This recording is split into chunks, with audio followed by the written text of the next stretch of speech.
All glory and power and praise belongs to our God. Special greetings to our distinguished guests, and thank you very much for coming, and may the Lord bless you. I will speak in Samoa.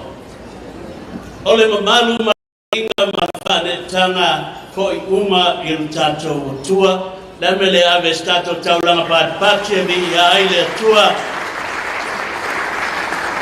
ala yese ole ongale e ayala to tauloto e lato mawe tauloto e o ai kai mi me ai tauloto na luengam tau mo fa u po valu ai mawe o to fai foi o to mo mawi atea Jerusalem mai o teo malava Samaria e o lava I tu inga le fa lava, and everybody say na mataina foi le o tu spaiel nei ile le ai o se mea au o le atua ia onga mawae o le atua ia onga mawae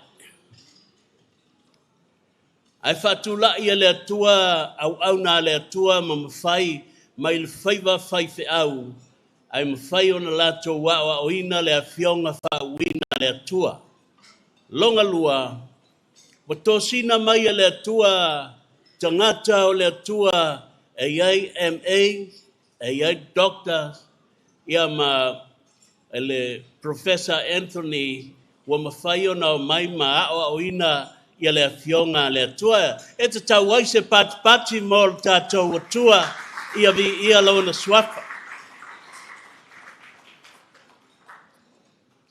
o le aonga fo ia le aini mea tō tino le aonga asa angalele mai tangata o le atua Pastor John ia lewa ai Pastor Committee Shama ia au na le atua e wilava ina taunga mao la tau malu au lo whaavanoa ina mo le ngā ruenga le atua I le aonga.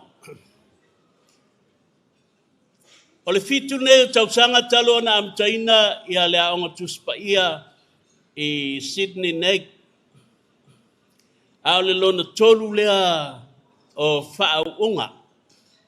O e ua whauina la tau te ausia ia vaenga e tolu. O nisi la tau te maua ia certificate. O nisi la tau te maua ia diploma. Ia o nisi foi la tau te maua ia le BA.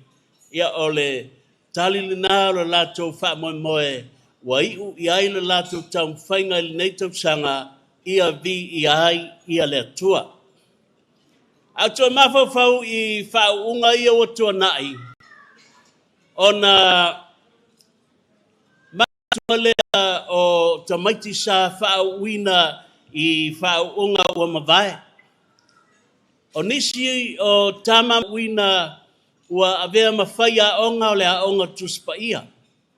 O nisi foi o whai a onga o ua whauina o loo ngā lulue malosi I lato uma o whauina o loo lango sua I whawhiangainga ma whaltua I kale sia taitasi ua le talapito sili lea o le matango fie mai te tonu o le aonga nei.